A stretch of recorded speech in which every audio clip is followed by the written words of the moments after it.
Nandito tayo ulit sa Usapang Matino ng Net25. And today we have a very important guest who's very busy with these cases in the impeachment of VP Sara Duterte, but he's here with us. No other than Attorney Poa. Thank you for having me on your show. It's a pleasure to meet you finally in person. Thank you. It's very important na nandito sa atin si Attorney Poa kasi ngayon nga po nag-hearing na. Sinasabi kong hearing kasi parang hindi naman totoong hearing ito eh. Parang nakascript na ito eh. Pero tingnan natin, tanungin pa rin natin si Attorney Poa ng kanyang mga insights at kanyang opinion. Attorney, the Vice President filed a answer ad cautelam. Yes. Pero hindi siya nag-appear doon. Hindi po ba? Since impeachment is really largely a political process. Just tell the viewers, bakit nga po hindi na nag-appear si VP Sara Duterte? Unang-una, kailangan siguro nating maklaro sa ating mga kababayan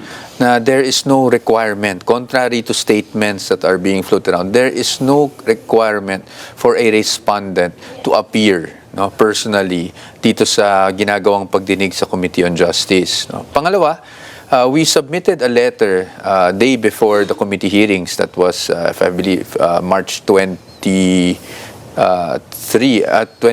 I think.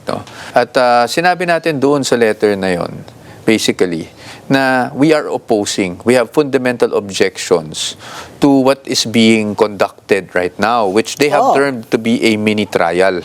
No? Mini trial? Oo. And para maklaro din natin, ang basihan natin doon, ang sinasabi natin doon, ayon sa ating saligang batas, ang initiation ng impeachment proceedings exclusively with the House. Tama yan. Yes. Pero pagdating sa pag-try ng impeachment cases, that is exclusively with the Senate. Yes, diba? Section 36, Article 9, mga Yes. kababayan. The sole power to try impeachment cases is with the Senate. Whatever Yes. you call it, a mini trial, a mini poodle. They will be usurping the jurisdiction of the Supreme Court if they do that. But they're insisting on it. Why do you think they're insisting on it? Well, your best guess is as good as mine, no? Yeah. But sa atin kasi, of course, with due respect to our lawmakers naman, no? Ang sa atin lang, ano bang pananaw natin sa stage na ito? Diba? When it was referred to the committee, the purpose of the committee is to actually determine if there is probable cause. Hindi ba? To, nandiyan na yung sufficiency in form, sufficiency in substance, Okay. meron pang ang sufficiency in grounds, tapos determine na sila ng probable cause. Sa atin, dapat pag nagde-determine ng probable cause, your evaluation is limited to the complaints itself plus the pieces of evidence that are attached. Correct. Diba? So, when you go beyond yung mga attachments na nandoon, then to us, and then you ask witnesses to come, diba? Clarificatory lang daw. Pero kung clarificatory, bakit naman pati yung mga pieces of evidence na hindi naka-attach, ngayon pinapasabina Kagaya ng SALN. Gusto ni Terry SALN. Ridon ipakita, isabpina ang SALN, which Congressman Rufus Rodriguez is objecting to. Yes, we heard the exchange actually, no. Again, with due respect to our lawmakers, position lang naman namin ang aming inilalahad. In fact, the Supreme Court was very clear. An impeachable offense is offense committed while the impeachable officer is in office, hindi ba? Yes. Now we're asking for SALNs from way back, I don't know, When she was mayor. 2007, 2010. So, hindi na kasi yan kasama sa usapin ng impeachment. But was that alleged? Is there an allegation there that refers to the SALN? Well, actually, there's an allegation of unexplained wealth. What did they say? What year? To be fair to them, meron dun, I think it's a third complaint, sinabi doon na from 2007 to 2017, if I'm not mistaken, lumaki daw yung assets. That's why ang una namin sinasabi, walang ultimate facts. Kasi you have the 2007 SALN, and then you look at the 2017 SALN, lumaki, biglang But that's 18 years. Yes, that's 18 years, and biglang may unexplained wealth na. I think that's really a sweeping conclusion of law and fact without That's basis. why Diba? Rufus Rodriguez calls it a fishing expedition. Precisely, and that's why the Vice President also felt that for a third time she's being subjected to a fishing expedition, precisely because hindi naman Unang-una, how did they make the allegation if they didn't have the SAL-ENS pala in the first place? Now, the Supreme Court, in the first impeachment case, emphasized the due Due process process. requirement at every step of the impeachment process. Yes. Right? Itong ginagawa nila ngayon, I think one of your arguments is that they're violating the right to due process of the Vice President. Yes, from the get-go, dun pa lang sa aming answer ad cautelam, we already raised the issue of due process, specifically on what we perceive to have been the application of double standards between the impeachment complaints against the President and the impeachment complaints against the Vice President. Di ba? Kasi sabi natin doon, we are not questioning, and I need to clarify this, we are not questioning the standards because we admit that when in terms of standards, that's within the wisdom of the House and this time the committee, no? But when you lay down a standard and then impose a different kind of standard on equally situated officials, then there is double standard. Yan ang sinasabi natin. And that is a violation of due process. Yes, and also there have been comments. Again, we respect the views, no, but at least we have to defend her side. There have been comments that she has 16 lawyers. She was given the application. Yes, because as Congressman Paulo Marcoleta said, sinabi ni Kong Paulo na ang due process requirement, ang kailangan, bawat ground ay sinusuri. Kunyari, may ground sila ng bribery. Isusuriin ng committee. O sa ground ng bribery, meron bang sufficiency in substance? Sa ground ng graft and corruption, meron bang Hindi Dahil ang ginawa lang nila, binasa lang nila lahat yun. At sinabi nilang sufficient ito in substance. Oo, and also when you say, yun nga, recital of facts, no? Yun din yung ano namin wala namang ultimate facts eh. For example, they said the Vice President committed plunder. No, alam naman natin may elements ang krimen na plunder. You are a public officer, amount is 50 million and above, and then lastly, and this is the most important part, there is amassing, acquiring, 'di ba, appropriating ill-gotten wealth. For example, ngayon, dun sa allegation, sabi nila, may confidential funds. That's elephant in the room, confidential funds, hindi ba? May confidential funds. Dinisburse ang confidential funds.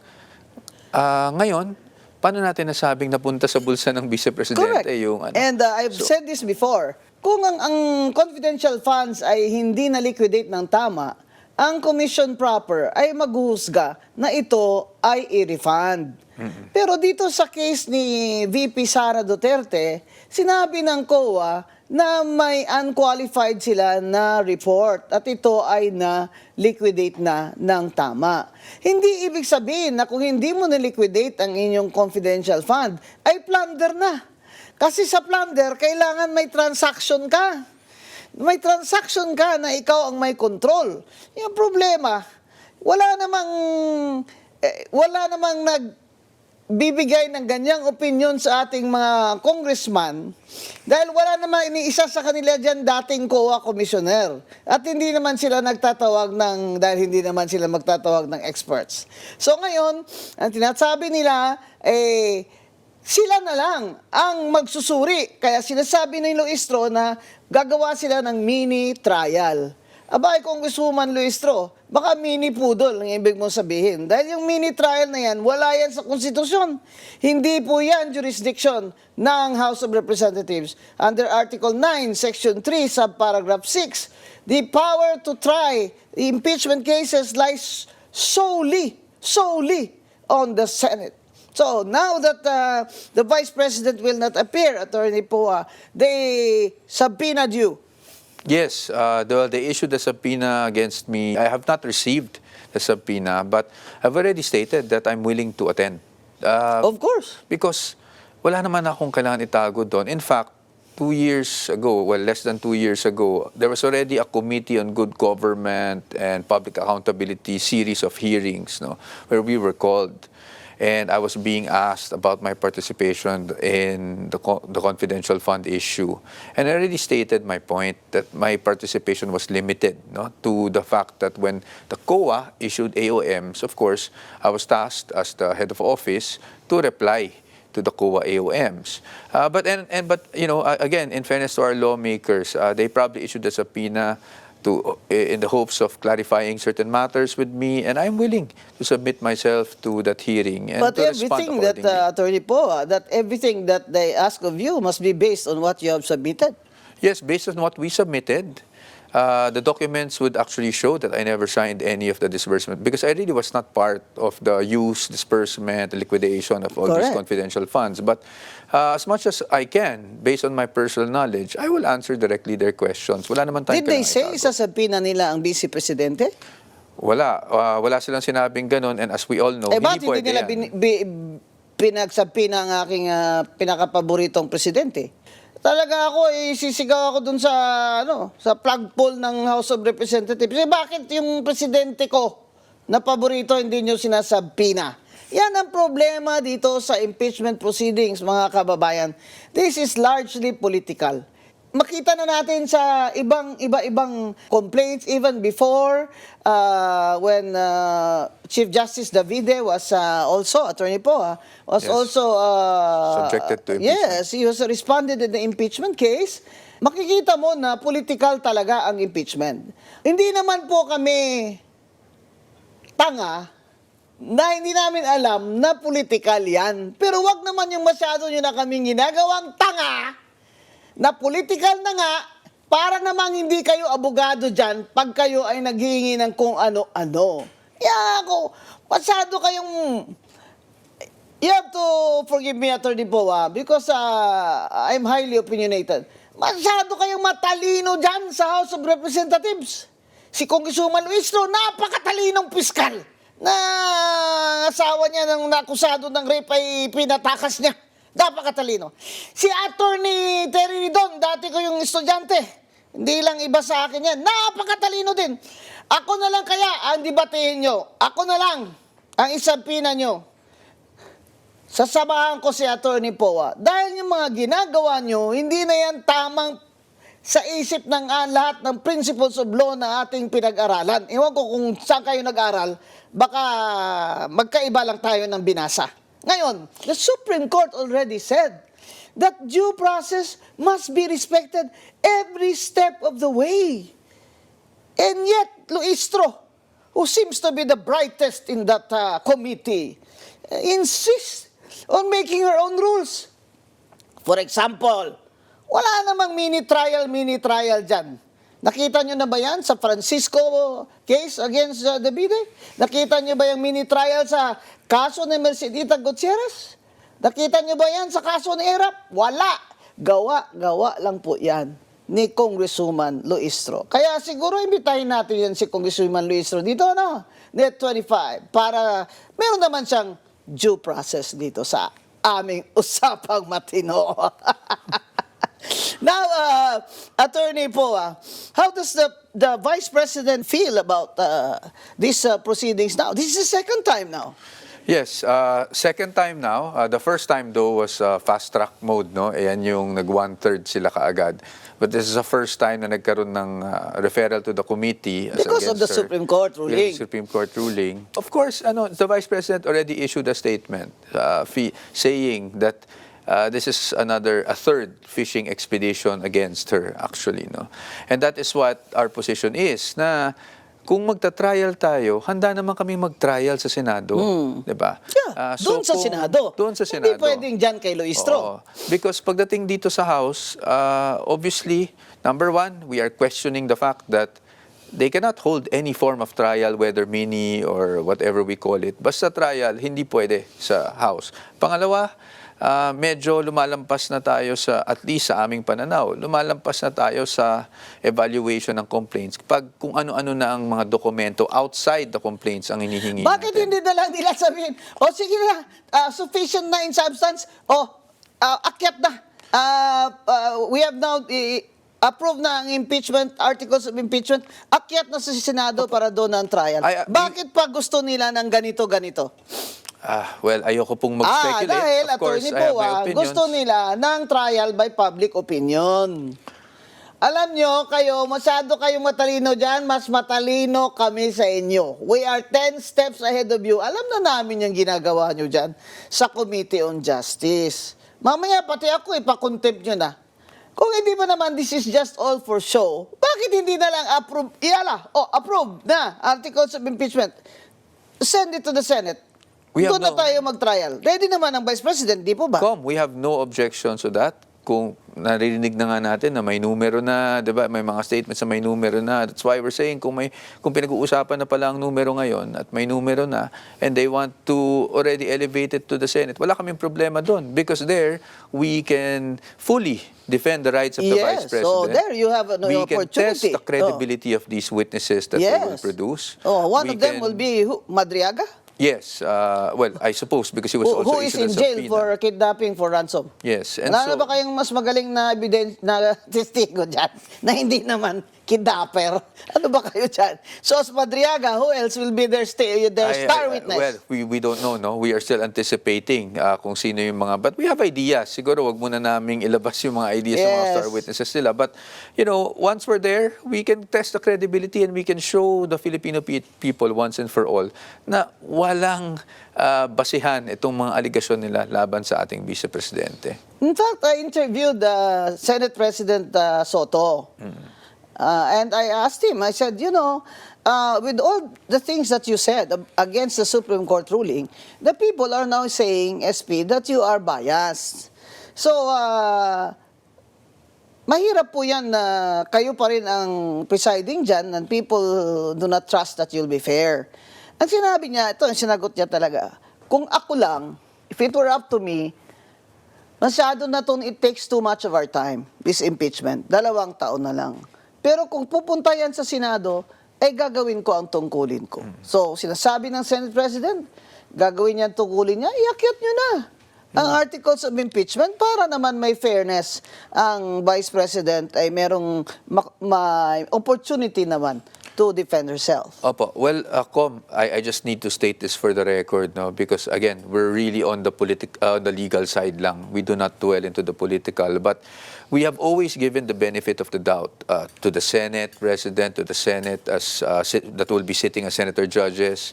We also are giving of the benefit of the doubt even to the Committee of Justice members. That's why itong ginawa naming objection dito sa ginagawa nilang mini trial, ito ay ibinigay muna namin sa kanila, inilahad namin sa kanila. We were trying to explain our side. Now, if that offended some of our lawmakers, we really regret that because it's not our intention to offend anyone.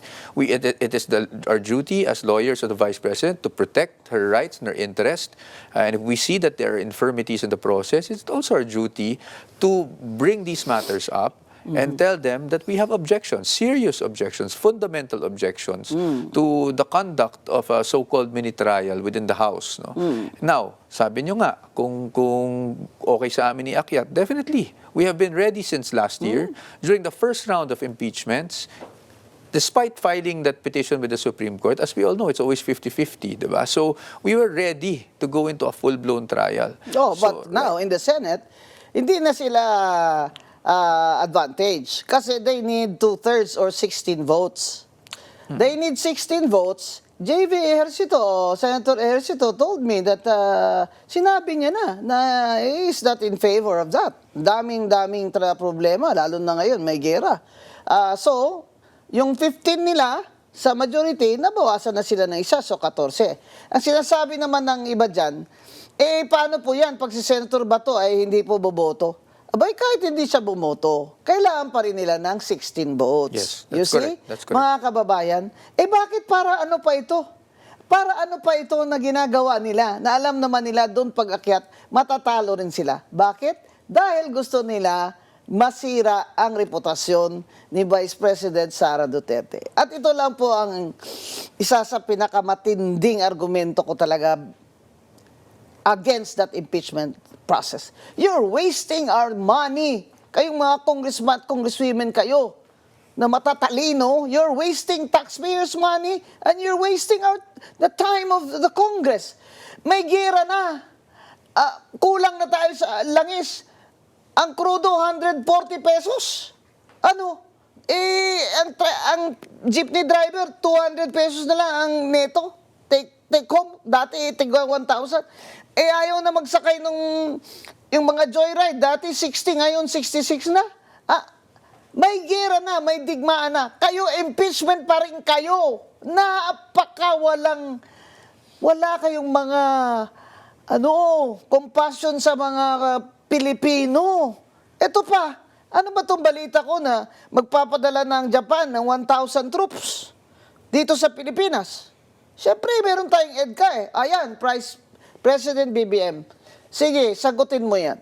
At ano itong narinig ko? Na ang China ay nagpapadala na ngayon ng troops near Taiwan. Now, ayan, Tariela, sagutin mo rin yan dahil ako, gusto ko, mauna ka doon, Tariela, magpakahiro ka. Mga kababayan, eto na, digmaan, inflation, napakataas, hoarding, ultimo, bigas, wala kang mabiling bigas dun sa mga, of course, mga high-end na, na grocery, Ang mga tao, nag-hoarding ang mayayaman, ang walang pera, paano? Saan mo iaayuda yan? Ito ang sinasabi ko, impeachment kayo ng impeachment. Ang sagot nyo lang sa digmaan at fuel crisis natin ay ayuda kayo ng ayuda. Uwak-bawi ka naman, BBM Uwak-bawi ka. Sabi mo isa-subsidize mo yung mga jeepney driver, binawi mo Ngayon, pimirma ka na lang ng suspension ng excise tax, no? Excise tax, 10 pesos yun sa gasoline. Babawasan mo ng 10 pesos ang price ng gasolina namin. Ganon din yun. 90, minus 10, 80. Ganon din yun. Ngayon, ang plano mo, BBM. Maliban sa, ang majority leader dyan sa House of Representatives ay anak mo, na si Congressman Sandro Marcos, na siyang nagkukumpas dito sa impeachment. Hindi pwede ba yun? At yung si Secretary Garin ay mawindang-windang na kakahanap ng solusyon. Tapos ang majority leader na anak ni BBM ay nagkukumpas na ituloy itong impeachment. Bakit? Wala na ba kayong ibang magawa dyan? Kaya, mga kababayan, ito po ang relasyon ng politika sa ating ekonomiya.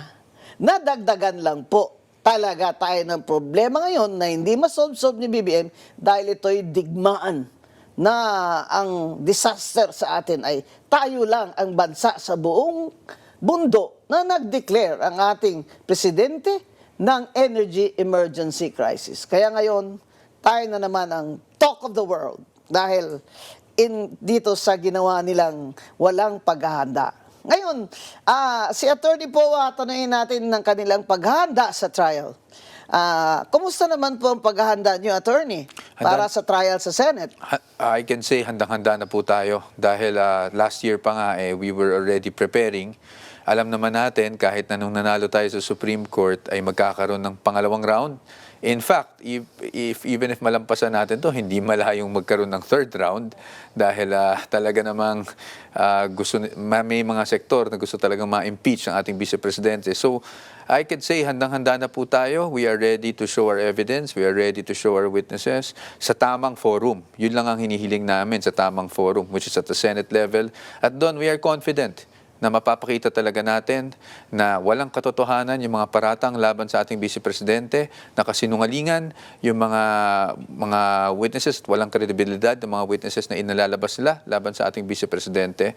And hopefully at the end of the day, hindi lang ang senator judges, pero ang taong bayan mismo ang makita kung ano ba talaga ang agenda behind all these impeachment complaints against the Vice President. Are you thinking of going to the Supreme Court because of this mini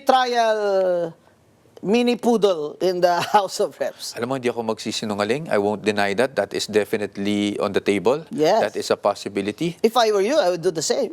Diba? Nandyan yan. Kung sa atin naman, we had to at least give the Committee on Justice the respect of telling them ourselves kung ano ang problema natin dito sa nangyayari sa mga proceedings, to at least state on the record our objections. Now, kung hindi tayo pakikinggan, of course, that remedy is always there. And the lawyers, us as a team, we are exploring all remedies possible, and the Supreme Court is always a possibility. It's always one of the options. Ang kaibahan, mga kababayan, sa impeachment case ni VP Sara ay siya ngayon ang nangunguna. She is the front runner. She is the woman to beat in the next elections. Yung mga kay Chief Justice Davide, kay ERAP, sa kay Ombudsman Merceditas Gutierrez, hindi sila kandidato sa 2028. Ito ang kaibahan ni Vice President Sara Duterte dahil hindi nila matatalo si Vice President Sara Duterte sa 2028 kung hindi nila ipa-disqualify. Kaya ito po ang ating tandaan na ang mga nangyayari po sa ating bansa ngayon is too much na politika. Ang nagdi-demand ngayon ng mga tao ay isolve nyo ngayon itong aming kahirapan. Isolve nyo ito, inflation na ito. Hindi namin kailangan yung yung mga show nyo dyan sa House of Representatives. Yung pasikat nyo dyan, hindi namin kailangan yan. Isolve nyo ang gutom ng Pilipino dahil more than 50% of Filipinos, or that means maybe 60 million Filipinos, are already hungry. Kaya yung impeachment process na ito ay talaga pong political ito. Ang distinction nito at pagkakaiba sa ibang impeachment doon ay dahil ang inaakusahan nila ay si Vice President Sara Duterte na siyang front runner or the woman to beat in 2028. Kaya problema ni BBM, dapat sulbahin niya. Hindi yung ibibigay niya yung baton sa anak niya as majority leader para ikumpas ang impeachment. Yun ba ang solusyon niya sa 2028? Mga kababayan, dito po, sa usapang matino, ay yung totoo lang ha. Ang usapan dito, wala akong sasabihin nyo si Attorney Guanzon, bias kasi, ay lahat naman po na sinabi ko sa inyo ngayon ay may basihan. Kaya inimbita natin si Attorney Poa dito para alam natin ang legal na aspeto sa depensa ni Vice President Sara Duterte. At maraming salamat, Attorney Poa, for gracing us today. Maraming salamat po. It's a pleasure to have met you personally. Finally. It's been a long magkakilala time lang kami coming. nito sa pangalan eh. Sa pangalan, opo. But thank you for having me on your show. Salamat. Maraming salamat po. Maraming salamat po. Attorney Rowena Guanzon po, ang inyong lingkod.